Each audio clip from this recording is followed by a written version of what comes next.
جنوبا میں اقوام متحدہ کی انسانی حقوق کونسل کے اجلاس کے دوران پاکستان کے نمائندہ خصوصی عدیل ممتاز کھوکھر نے افغانستان کی صورتحال اور وہاں سے ہونے والی دہشت گردی پر پاکستان کا مقدمہ بھرپور انداز میں پیش کیا۔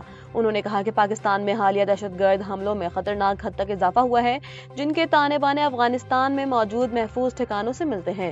عدیل ممتاز کھوکھر نے واضح کیا کہ ان حملوں کو بیرونی سرپرستوں کی پشت پناہی حاصل ہے اور بھارت طویل عرصے سے اس خطے میں خطرناک کھیل کھیل رہا ہے۔ انہوں نے افغان طالبان سے مطالبہ کیا کہ وہ اپنی سرزمین کو پڑوسی ممالک کے خلاف استعمال ہونے سے روکنے کے لیے قابل تصدیق اقدامات کریں گے۔ پاکستانی مندوب کے اس مدلل خطاب نے اجلاس کے دیگر شرکاء کو خاموش کرا دیا۔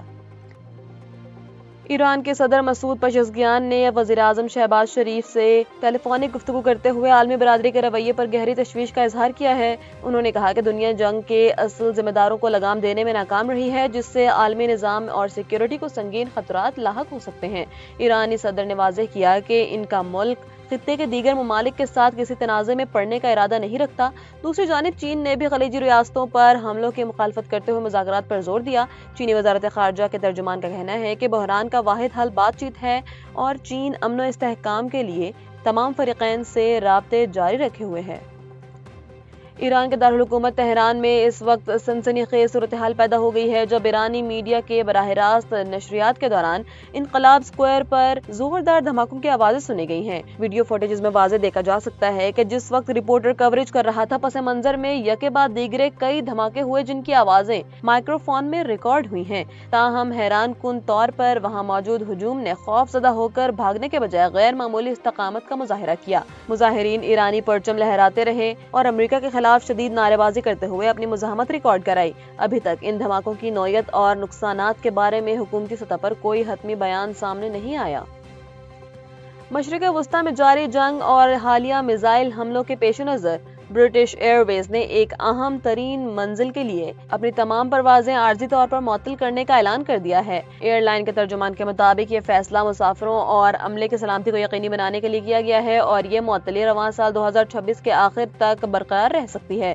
ایئر لائن نے متاثرہ مسافروں کو ٹکٹ کے پیسے واپس کرنے یا متبادل پروازوں کی پیشکش کی ہے۔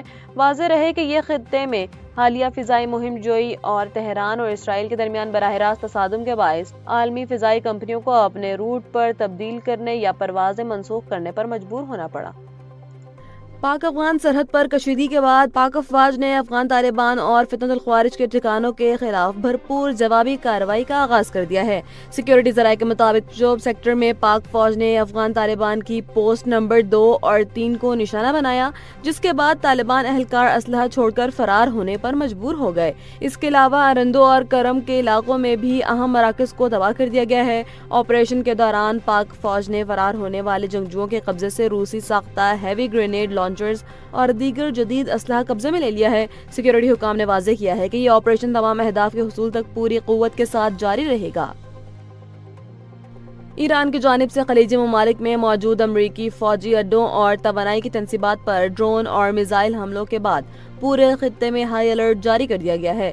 قطر کی وزارت دفاع نے تصدیق کی ہے کہ آج صبح دوحہ کو نشانہ بنانے والا میزائل کامیابی سے مار گرایا گیا ہے۔ کویت میں صورتحال اس وقت سنگین ہوئی جب ایئرپورٹ کے فیول ٹینکس پر ڈرون حملے کے نتیجے میں 2 سیکیورٹی اہلکار جاں بحق ہو گئے۔